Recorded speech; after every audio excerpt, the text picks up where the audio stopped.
welcome back to Living 757. If there is one thing that transcends my favorite season, which is fall, it's pumpkin.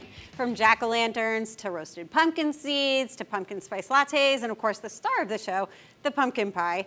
I love it all. And who better to show me the art of pumpkin pie than my friend Karen from Cooking from the Heart. Welcome, Karen. Thank you for having me here. I'm so excited to learn from you. I've looked up to you for years. Well, actually, you're taller than me today, so I'm looking up to you. I know, that's a first for me. Well, so what's going on? All right, so we're gonna make a pumpkin pie, and like everything I do, I try to make things really simple.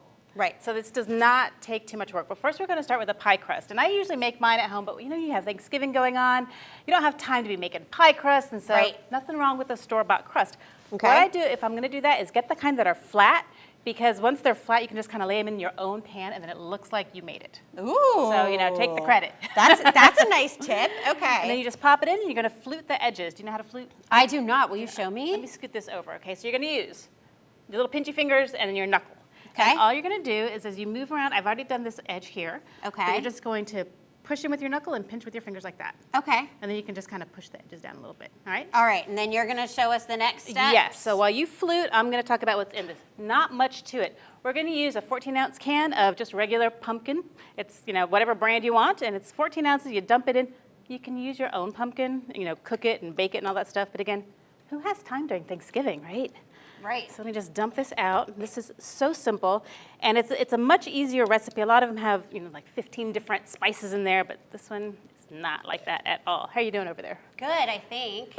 I don't know if it's quite as pretty as yours, but I'm sure it's. Does that look okay? That looks beautiful. Yay! All right. So the fluting is done. All right. Your oven would be preheated to 375, so it's getting hot while you're cooking all this up. All And right. if you could whisk these eggs, we have 3 eggs in there. Just whisk them up with that little teeny tiny whisk. Isn't that cute? that's the cutest whisk I've ever seen.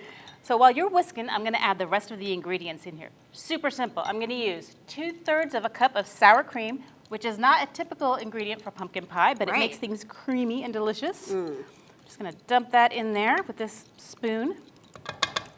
Then I'm gonna add 2 teaspoons of pumpkin pie spice. Yum. And you can stop there. I mean, with that, it's gonna be really good. Ooh, wrong one, this one. I'm gonna dump those in there. But I always like to add a little extra oomph to it. So I'm gonna add an additional 1/4 teaspoon of cinnamon, Okay. 1/8 of a teaspoon of ground cloves. And All again, right. you can just leave it at the pumpkin pie spice, but this just kind of gives it a little extra oomph. Yeah. I'm gonna add about 1/8 of a teaspoon of salt. For my sweetness, instead of adding sugar or brown sugar, I'm gonna add a cup of maple syrup. Ooh. So that is rich and delicious. And this is pure maple syrup. This is not your, you know, pancake syrup type. This is the good stuff. And That it's looks amazing. totally worth it. All right. I And think then- the eggs are good. Eggs are good. You wanna dump those in there? Yeah. And then if you've had a rough day, now, actually this is for the pie. It's about a tablespoon and 1/3, so 4 teaspoons of bourbon.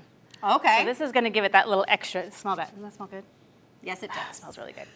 So you just got that in there. Making me thirsty, Karen. I know, right? And then you're just gonna whisk it up. It looks kind of messy right now. I'm gonna try not to spill everywhere. I'm really good at making a mess. Me too. How about you, when you cook, does Adrian cook with you? A little bit, not so much. Mainly because of the mess.